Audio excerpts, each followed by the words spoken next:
Welcome to Into the Blue, presented by Penelope Bourbon, a weekly look behind the scenes of the Tampa Bay Lightning with reporters Gabby Shirley and Ben Pierce. Hello and welcome back to episode 1 of season 3 of Into the Blue. I'm Gabby Shirley alongside Ben Pierce. He is embarking on his second season with the Tampa Bay Lightning, second season on this podcast. Oh my gosh, Ben. I mean, I'm acting like I haven't seen you all summer, which is not the case. But for our listeners, our viewers, we got to just run through. How was your summer? It was good. It was kind of nice to sit back a little bit after a crazy first year, but I won't lie, after about 3 days, I was ready to get back to it. So really excited to be back here for my first full training camp. And knock on wood, but no hurricanes yet for me this year. So last year, my first day was greeted by back-to-back hurricanes. So I'm good if we don't do that again this year. But other than that, just really amped up for year 2. And I've been thinking all offseason, man, I can't wait for Into the Blue with Gabby Shirley, because I know she just loves bringing the heat on Into the Blue. So, I can't wait for this to get started up again, and really pumped. And we've had a pretty good start to training camp, so that helps bring up the energy for sure. Is it weird to say, though, that I feel like it crept up on us? Again, I have missed it so much. But this morning I was like, whoa. Episode 1? Yeah, no, I feel the same way. And I said, I'm like, oh yeah, it's preseason, we got time. And then all of a sudden it's opening night's Thursday, right? So all of a sudden we're here, which, again, I think you and I are both really thrilled about. I think we're excited once again for hockey to get going here. But the off season is always somehow super long, way too long, and way too short every single time. So we love it. But again, I think the energy's been really high. You can tell, talking to the guys, they're ready to get back to it. And hopefully we have another great year to cover. Just like us. Okay, so Ben, you and I discussed it prior to hitting record that the podcast, we're going to try to change it up a little bit. We're still working through exactly how we're going to do that. So the formula for today probably won't be the formula for next week. We also made it a point last season to keep looking ahead because, again, hopefully a lot of our listeners are big Tampa Bay Lightning fans. They kind of know what already happened in the last game. But for the sake of this being episode 1 after the offseason, we are going to go back, starting with perhaps Media Day, training camp, preseason games. It's a lot. So again, we're going to try to hit on the most important and interesting topics. But Ben, training camp, Media Day, September 17th. Was that your first Media Day, or were you here for that last year? That was my first Media Day with the team. So thoughts? It was a great, busy day. Lots going on. It was a lot of fun. It was also the introduction of the forecheck, our new column this year on TampaBayLightning.com. Jumping ahead. I had this written down later. Okay, go for it. All right. So going to be stealing a little bit of some of the ideas from the guys on the team. We figured there's always stuff going on in the locker room, and as Gabby knows, there's always ideas floating around in my head that she has to tell me whether or not they're ridiculous or not. Yeah. So we're going to be bringing to you something new this year called the forecheck, and it's going to be 4 ideas floating around the Tampa Bay Lightning. It's going to be more of a first-person editorial, kind of my thoughts mixed in with some of the guys and what they're saying in the locker room. It'll be pretty similar, I think, to kind of Elliot Friedman's 32 Thoughts, not podcast. This is a podcast, written piece. But it's going to be 4 thoughts surrounding the Tampa Bay Lightning. Right now, it's planned to be about once a month. Could be, just depends on what's going on. We've had 2 of them already, so go check them out. There's one after Media Day that was pretty impressive, I thought. A lot of the guys talked about the fact that they have a lot of belief in each other in this group, and Julian Brisebois, GM, said right away, a big reason we're bringing back the same team is because we have so much faith in this group of guys. Now, on the same side, we also heard from Nikita Kucherov that day, who said, yes, we believe in this group, but this power play that everybody talks about being so great in the playoffs was not good. And those were his words. It was not good. I think it was just over 11% in the playoffs. It was the 15th out of 16 teams in the NHL when it came time for the postseason. So I think this team is very aware. I don't think that they have any misgivings. They know what's going on here. They're a very, very, very good team. They expect to make the playoffs here, once again extending a run that's second longest in the NHL right now for postseason success, but they're sick of the first round exits. They made that very clear, and they want to get back to that winning brand of hockey where it's competing for the Stanley Cup every year, and they're not satisfied with just making the Stanley Cup playoffs. And we heard that from a lot of the guys on media day. And I think even just setting that tone on day one, for me right away, it was like, okay, I know it's day one of this new season per se, but these guys, they appeared locked in right away from media day, Gabby, and I'm sure you had that similar takeaway. Yeah, media day was a blast. I always thoroughly enjoy it, Ben. Piggybacking off of what you said, your new article coming out this season, I'm trying to do a little bit of a short form video series called Shirley You Didn't Know, started this summer, kind of diving into fun facts, behind the scenes, things that I enjoy that perhaps fans were not fully aware of. I did one for Media Day. You can find it on all of our social media channels. So that is my personal project moving forward.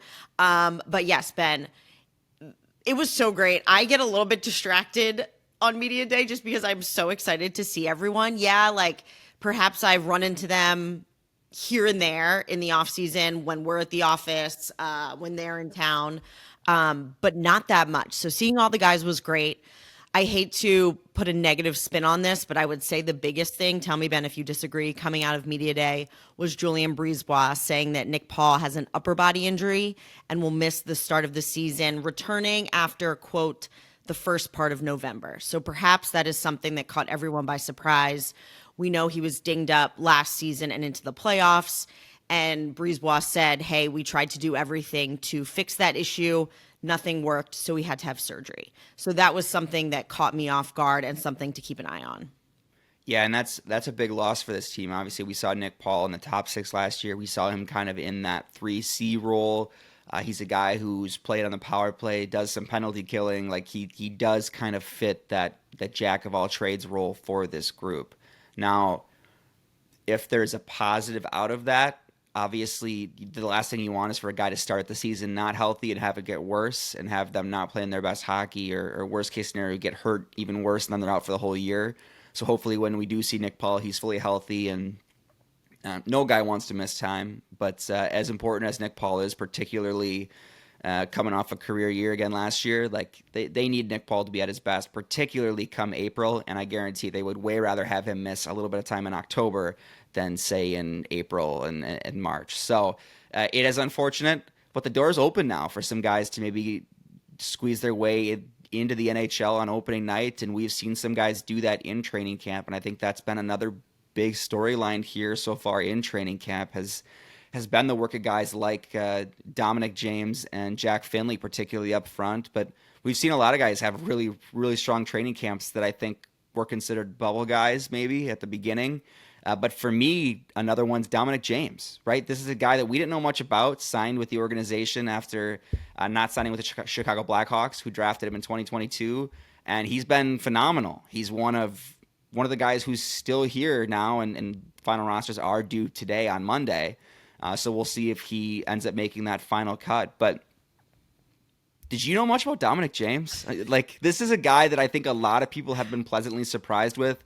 I know he spoke to us the other day saying, I'm kind of just taking it day by day. But yeah, I want to be here. And in the preseason, he's got a couple of assists, 2 of them in 4 games.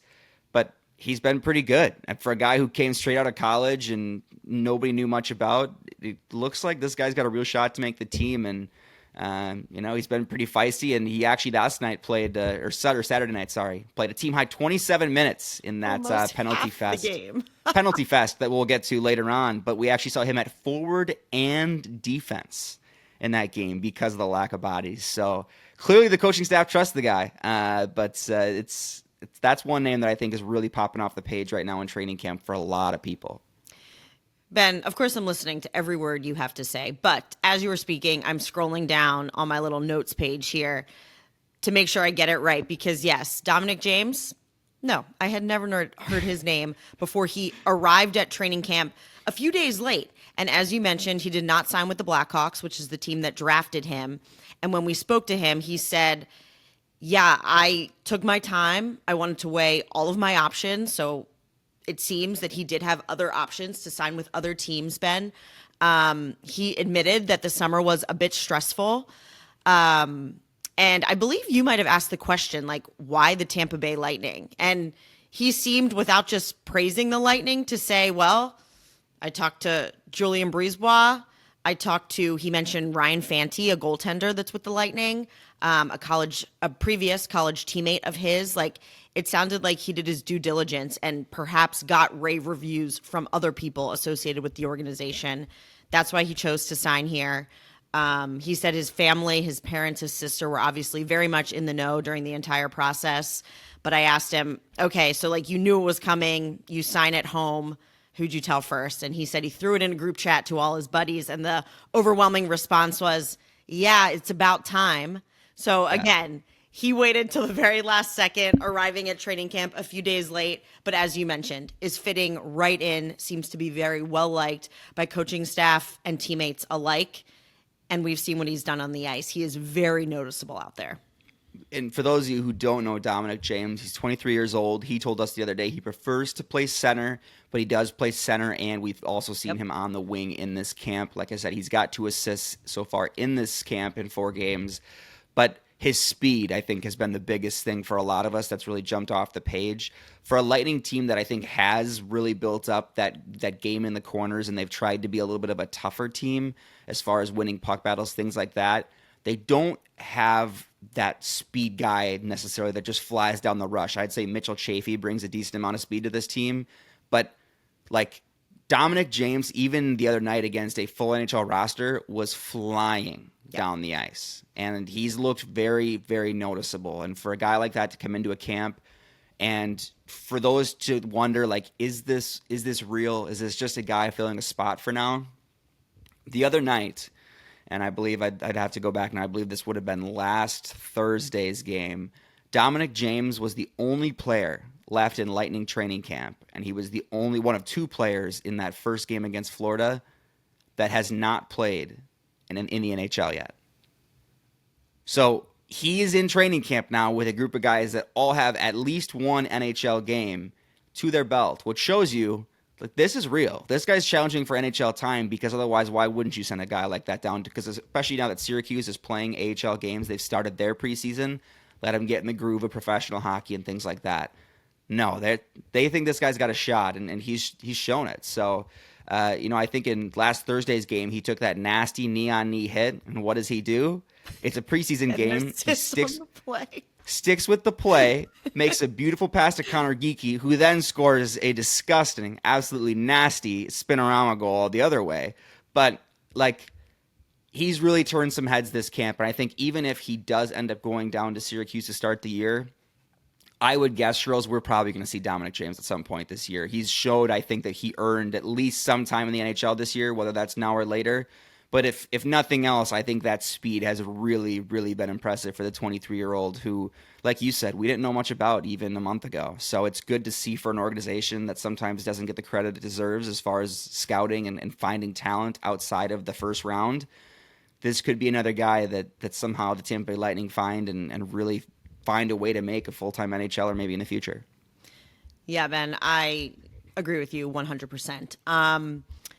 Gosh, and we could talk about every single guy that started training camp with this Tampa Bay Lightning team. John Cooper was consistently praising the group for their competitiveness, just the way they were playing, how they were listening, how they were interacting with each other, on and on and on. You mentioned Connor Geekie real quick. Our fans are pretty familiar with him from the time he spent with us last season. But when I spoke to him, I don't know, day 2 of training camp, he said very directly, like, this summer I worked on skating and I worked on my shot. And Ben, perhaps skating is, for me, a bit more difficult to detect if he looks like a better skater. But we have seen that shot in preseason games, and oh my gosh, I'm expecting something big from Connor Geekie this year. Yeah, he should take a big jump. And he mentioned, too, like, when I talked to him last week, he said the same thing. Like, I know that I had a pretty good year here last year, but I also understand that I went down to the American League and I had to come back up and earn my spot again. And he said, coming into this training camp, I am trying to earn a spot on the Tampa Bay Lightning. I'm not trying to earn a top 6 spot on the Tampa Bay Lightning. I'm trying to earn an NHL spot with the Lightning. He's not taking this for granted as, yeah, last year was great. I'm coming in assuming that I've got a spot here. He knows that there's guys pushing, that this competition, especially up front this year, is pretty tight. And he's focused. And we'll see where he starts the year. It seems like these last couple of weeks we've seen him in more of a bottom six role, which is kind of where he finished the year last year. But I also think we're going to see a big year out of Connor Geekie. I'd assume it's another year where he probably plays up and down the lineup depending on who the Lightning are playing. Probably some time on special teams. But if that skating has improved and we see that and the shot improves, the biggest thing in the NHL is the skating. If you can't keep up, it's going to be hard to stick in the NHL. So every guy's always working on their skating. But when you've got a shot, and I think a guy on this team that really proves it is Mitchell Chaffee. Mitchell Chaffee has a missile of a shot, and he scored a career high in goals last year. I believe it was 11 or 12, and he earned himself power play time mostly because he's got a great shot, and he shoots right-handed. And that's an attribute that if you do that and you hit the net, you can earn yourself some extra ice time just by that alone. So you combine the skating and the shot, that's when you can really start making some noise. So we'll see what comes out of Connor Geekie. But he was pretty central in these three Florida games that obviously took quite a turn these last couple of days and has been the talk of the NHL. Oh my gosh, yeah. That was a pretty good segue, Ben. The only other thing I want to mention without being such a Debbie Downer is another overwhelming story in training camp. The absence of Andrei Vasilevskiy, again, just setting the timeline really quickly for our fans. It's tough for me to keep track of, so I had to go back and look. We mentioned training camp started on September 17th with Media Day. First on-ice session was a Thursday. We saw Vasilevskiy just like normal. Second day, Friday, we saw him for half the day, Ben. He was out there for the practice portion, and then the scrimmage he did not participate in. No one asked John Cooper about it because maybe he wasn't supposed to participate in the scrimmage. And then day 3, when we didn't see him at all, that's when Coop was asked about Andrei Vasilevskiy, and he, quote, said player management. But we didn't see him for the next week. Again, Coop said, latest, we hope to see him back on the ice within a week. His timeline was pretty accurate there. And then to the preseason games, we saw Andrei Vasilevskiy in the last preseason game against the Florida Panthers, which was on the road. I mean, Ben, 3 games to end the preseason for the Lightning against the Panthers. Game 1 was in Orlando. Nothing really happened. Game 2 at Benchmark International Arena, that's when the craziness started. Do you want to give us the highlights? It's tough to keep it all in chronological order because there was so much going on. And yeah, we said before the show, it almost wasn't a hockey game. Yeah, it was a crazy showdown here. And we should say off the top, too, the Lightning finished the preseason with a 6-1-0 record, so a very good preseason. And it's actually the most preseason wins this franchise has ever had. So it is the most successful preseason in Tampa Bay Lightning history. Now, again, it is just preseason. But a lot of the guys have said this is when you start to build those habits and that it can translate into the start of the regular season, just to feel good, right? Build those winning habits. So we'll see if that translates to start the regular season. But it was quite literally the best preseason in franchise history for those of you who care about those little notes like that. But yeah, the last 2 games were pretty crazy. Now, for context, I believe we had 14 guys ejected from Saturday's game, and 2 more received misconducts, not game misconducts. So 16 different players received major penalties in that game. Obviously, it starts with the Sabrin hit and the follow-up fight. It sounds like there's going to be a couple of hearings today with NHL player safety for some Lightning players, and we had a couple of fines handed out, which is insane to me. I don't know how there's nothing on the Florida end, but just for a little bit of context, we thought that Thursday's game was pretty crazy with 186 combined penalty minutes between these 2 teams. We saw some fights, a lot of hits, again, a couple of ejections, a bunch of crazy stuff. And then yesterday or Saturday happened. I keep thinking it's Sunday because we're recording to the blue. But 322 penalty minutes in Saturday's preseason He's not lying. game between these 2 teams. Now, that sounds crazy to begin with. That would have been the 10th most among all regular season games in NHL history, had it been a regular season game.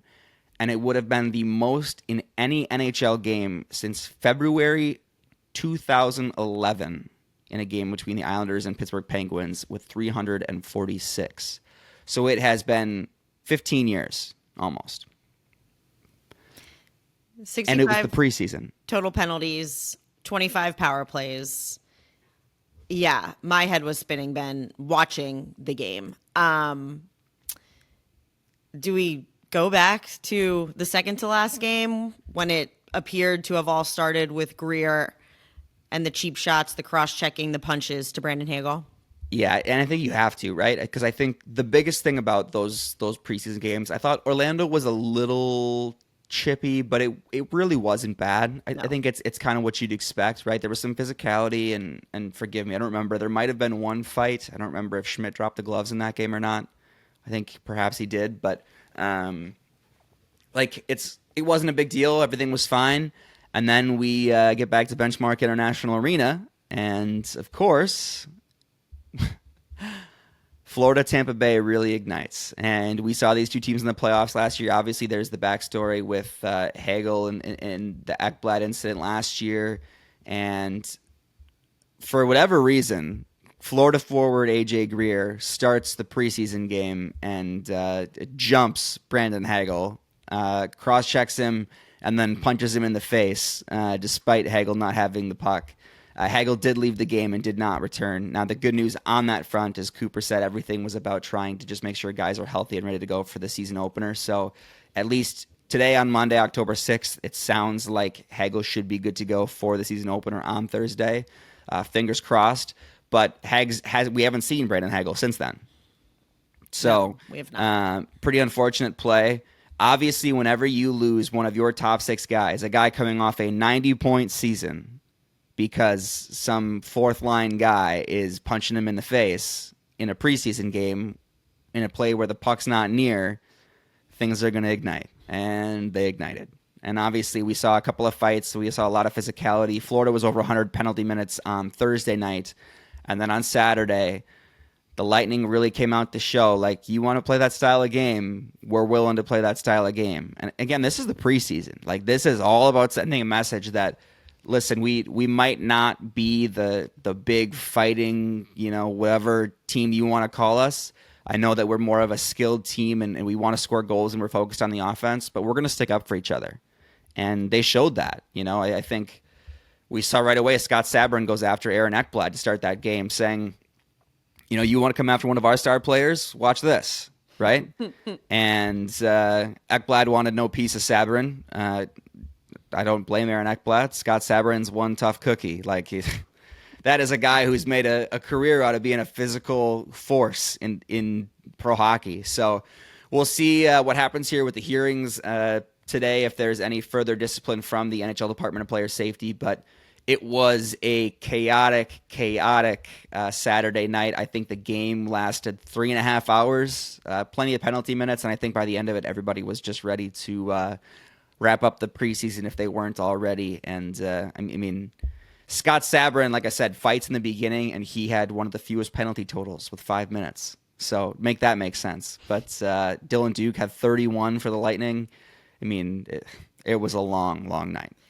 And Ben, you said it. I think at the end of that game, if you didn't hear it in players' voices and in their short and clipped responses, at least on the Tampa Bay Lightning side, I mean, they were just ready to have it be done with, move on. It's the preseason, for goodness sake.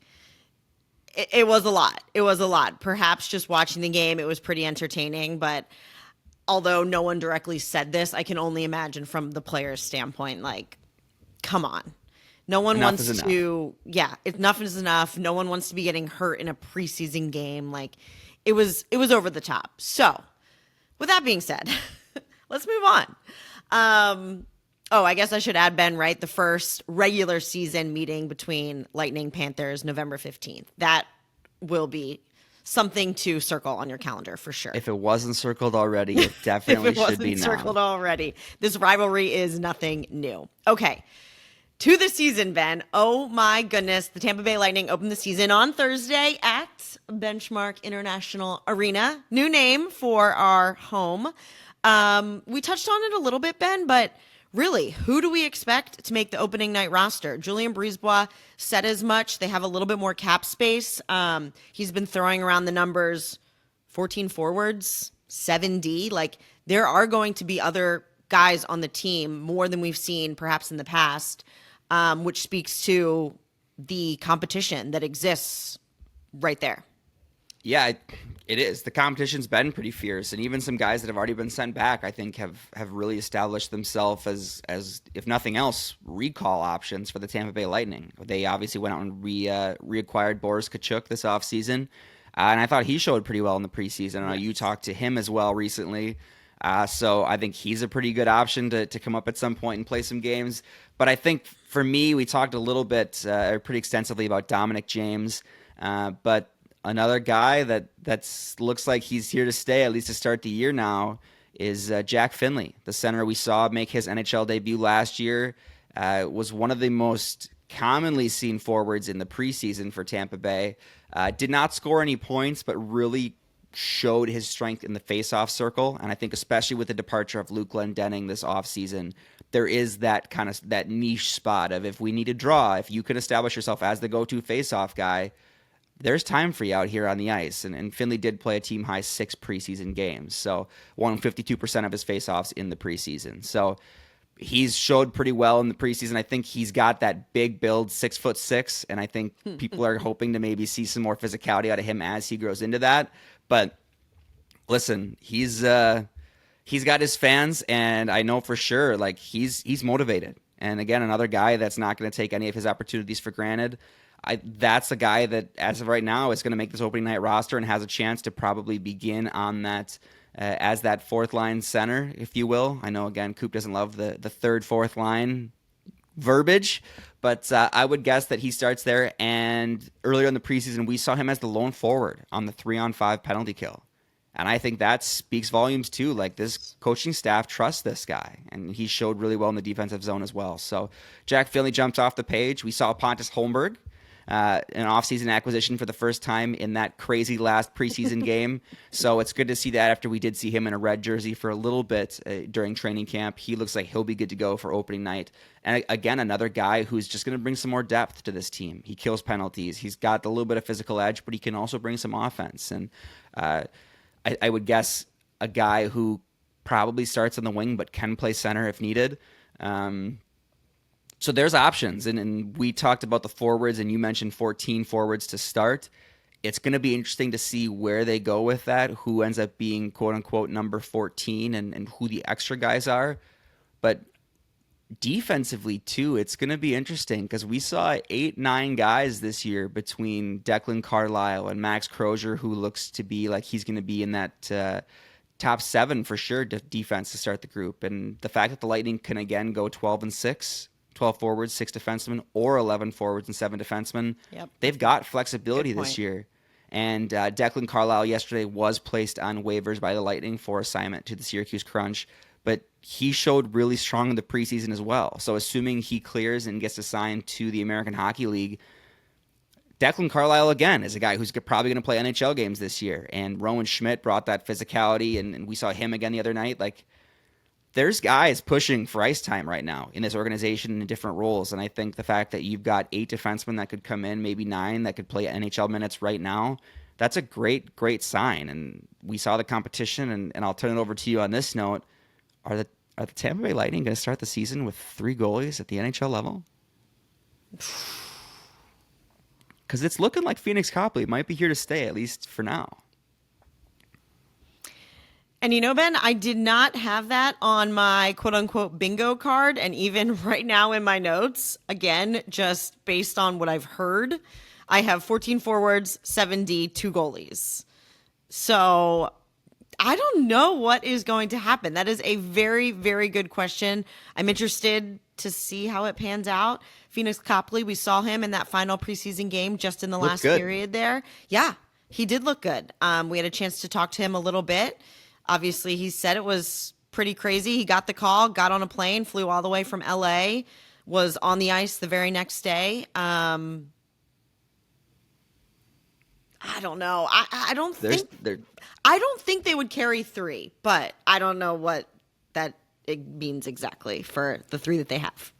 Right, and it's tough, right? It'll be interesting to see what they do there. But Coop mentioned pretty much the other day when asked about it, he said if you can improve your depth at any position, why wouldn't you do it? Yes, it was exactly what he move. said.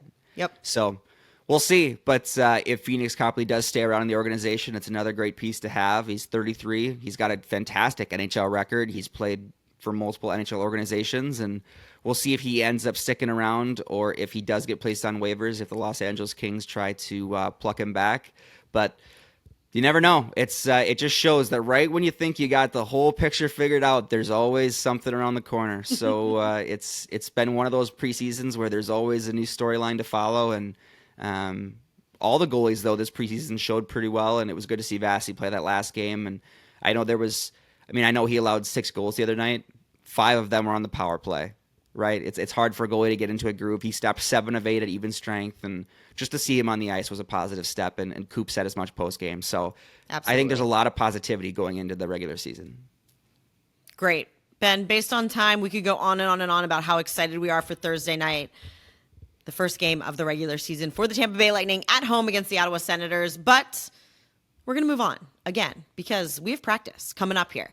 We also have a sponsor on the podcast this season, which is very exciting. Penelope Bourbon, thank you so much for joining us. This season, Penelope Bourbon is proud to be the official partner of the Tampa Bay Lightning. Whether you're cheering at Benchmark International Arena or raising a glass at home, Penelope brings fans together. One pour, one moment, one win at a time. Find us at Publix or right here. Well, not here. I'm home. At the arena. Go Bolts. Look out for Penelope Bourbon. Okay, with that being said, actually, I was going to jump to plus minus. We're not there yet. Our next segment typically is the Blue Line segment where we answer your questions. We still feel like we're going to do something like that, but we did not ask for questions for episode 1. So, Ben, any other topics you want to discuss? I'm leaving the floor open. I was going to throw it to our new projects, but we already mentioned them. Shirley, you didn't know, and the forecheck. Look out for those. They'll be good. We're excited. I know the Shirley you didn't know. If you haven't seen those, you'll get to see Gabby Shirley in full hockey gear from this summer. So make sure you check out the equipment sale one because that one's my favorite because Shirley was wearing a hockey helmet and gloves. I did wear a helmet. That was great. But no, it's Shirley you didn't know has been fantastic. The fans are loving that one, and I like that they're quick hitters, but you fit so much information into those videos. I don't know how you do it. You know, I love my long form writing, so I'm always impressed when you're able to do that. So make sure you check out the Shirley You Didn't Knows. They're great, and the fans are already loving them. And right back at you with the forecheck. Love reading your articles always. Okay, everyone's favorite segment, plus minus. We can do that, Ben. Right? Do you want to start it off, or should I start it off? My plus. You go first. Yeah, we'll let you go first. Okay, my plus is the most basic plus for episode 1, so I'm sorry guys, but again, Thursday night, I just can't wait. 7 preseason games for the first time since I've been here. I'm fairly certain we broadcasted those games. So again, although I love everything I do on a normal game day, it wasn't really a normal game day. So I think the players, I think the coaches are ready to move on. As we previously mentioned, I feel the same exact way. So Thursday cannot come soon enough. I can't believe we still have to wait a few more days. It feels weird, Ben, not having a game. Again, regardless, preseason, regular season, I don't know what to do with this time, but Thursday, we're almost there. That's my. We're so close. That's a great plus. I thought for sure it was going to be the one that I was originally going to use, which is hockey's back. So you beat that one. That would have been a pretty baseline. So that's better than that one. Okay, a little more specific. My plus, you probably can't tell by the background. Folks, we have, if you listen to last year's podcast, you probably heard some stories from me about the crazy raccoon that ravaged the garbage at my apartment and the crazy neighbors who would get into fights at 2 a.m. and all of the craziness that went back to living in an apartment. We have moved. And my plus is that my wife and I are now living in a wonderful community where we cannot even hear our neighbors, and it is the most peaceful quiet of all time. except for when the dog thinks that he hears something that he doesn't, because he's so used to the chaos. So we'll blame Bucky for that. But it's been fantastic. We've got a beautiful, beautiful new place we're living now. So we're absolutely jacked to start the new year in a new place. And my plus would be no more, knock on wood, no more crazy raccoons, and so far, wonderful neighbors. So that is definitely my plus to start the year. Ben, you really are so positive on this podcast today, because I'm going to take your plus Don't get used to it and switch it sort of for my minus. I am also a new homeowner. The move, though, has not happened quite yet. We are trying to be strategic and do like the painting, potentially the floors, like stuff before we put our stuff in the house. Anyway, with that being said, the stuff we're moving is minimal because we need everything new. So my minus, Ben, is interior decorating. Oh, no. For a very long time, although I've done minimal interior decorating, living in apartments and moving into my now husband's home, I thought, because I really like fashion and clothes, that it just kind of translated into if you look nice, your home would look nice. I don't know if that makes any sense to anyone listening to this. All right, that's fair. Ben, it is not a direct correlation whatsoever. I have no idea what I'm doing. And it's really getting under my skin. My husband and I went furniture shopping yesterday, and there were good times, there were bad times. I was happy, I was really mad, I was a little bit frustrated. I gave him the silent treatment. There may or may not have been tears. There was a lot happening over the course of this adventure. And while I think we decided on a couch, a win, couches are a big, expensive purchase. Piece. Yep. We need to buy 36 other big items for this home. So we only put the teeniest, tiniest dent in this to-do list. Yeah. So that's my minus. Interior Furniture's decorating. tough. Golly. Furniture is tough. Yeah, I feel that. That's why if you're smart, I married up both looks wise and design wise, because my wife picks what the house is going to get designed like, and when I look like a clown, she's like, go change. So you got to be smart with that. So that's how I handle it, is she picks my clothes and what our house is going to look like. And when I think I have a say, I never actually do. And Ben, I should give my husband credit, because you would think, if you talk to him about this topic, that he minored in interior decorating. Let's go. So he comes in with a vision, though, and instead of how I like to go about things, which is I love this, where can we put it, how can we make it work, he says, I need a black coffee table, there's one, let's buy it. Yeah, and right. He's got a vision for the. Yeah, that's how you should do it. Yes. No, we're just not matching up. No, I'm on his side. We're not matching matching up for sure. Okay, anyways, your minus. My minus, other than evidently the way you typically design a room, I'm definitely on Clay's side here. Continue. My minus is probably going to be my sleep schedule for the next 9 months. I am absolutely jacked for another NHL season, but I will admit that there were some days this summer where I got just unbelievable sleep, and I'm like, this was absolutely incredible.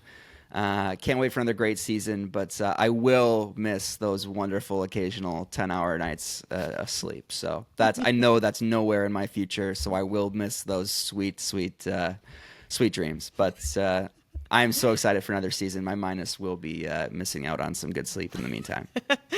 Yeah, that's going to happen. I'm sorry. Okay. It'll be worth it. Quote unquote fourth segment has been the question corner, where you could win a signed puck. Again, we're just starting this season, so we don't have any signed pucks to give away. We may or may not be changing it. Stand by.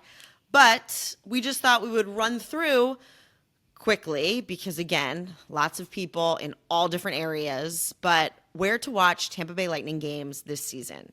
We have a new television home, perhaps you have heard, Scripps Sports. And locally, games will be broadcast on The Spot, Tampa Bay 66. We have some new talent. Ben, I know you've been tuning in here and there and have been very complimentary. But along with myself, Dave Randorf, Brian Engblom, of course, Paul Kennedy, Dave Anderchuk, we saw Braden Coburn, we've seen Adam Hall. We have Pat Maroon and Ryan Malone as analysts on the desk, a 3-person desk that has been wildly entertaining, in my opinion, as well. We're doing some new things, new concepts, some trial and error for sure happening. I did a little walk and talk interview with Connor Geeky ahead of one of the preseason games. I know our fans love seeing the players in what used to be their suits. Dress code is relaxed now, so who knows what they're showing up in. We walked from where he would park in the parking lot, player lot, towards the locker room. I interviewed Rob Zettler on the bench, Ben, which, again, not a new thing, but we didn't do that a whole lot. I maybe have done it once or twice in the past 4 seasons, so that was fun. And then our analysts have been joining in a full period from the glass, kind of just chiming in with their own personal stories or adding to the broadcast with Randorf and Engblom. And then the last thing that comes to mind for just things that we've tried this preseason is we have demo areas. So that's really cool too, because obviously we have a lot of former players that can demonstrate what they saw, how they saw a play come together, on and on and on. Have you liked what we've been doing so far, Ben?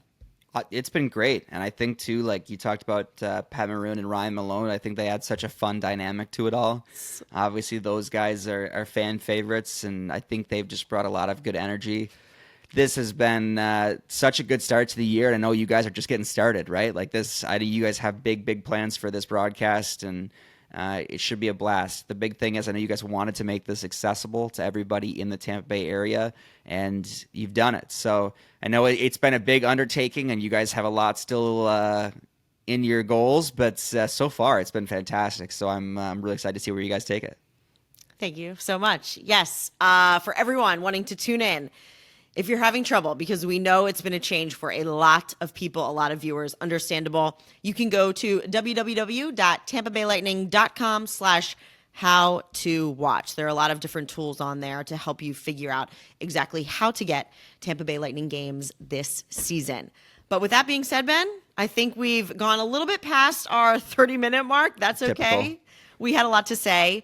We will be back with you guys next week after opening night, and I guess one more game. First 2 games of the season? Yep.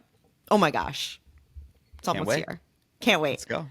All right, Ben. Great first episode. Everyone, thank you for tuning in, watching, listening. It has been a pleasure. We've missed you, and we will see you again next week. Follow the Lightning Audio Network on social media @Bolts Radio. And don't forget to hit subscribe in your favorite podcast app so you never miss an episode of Into the Blue.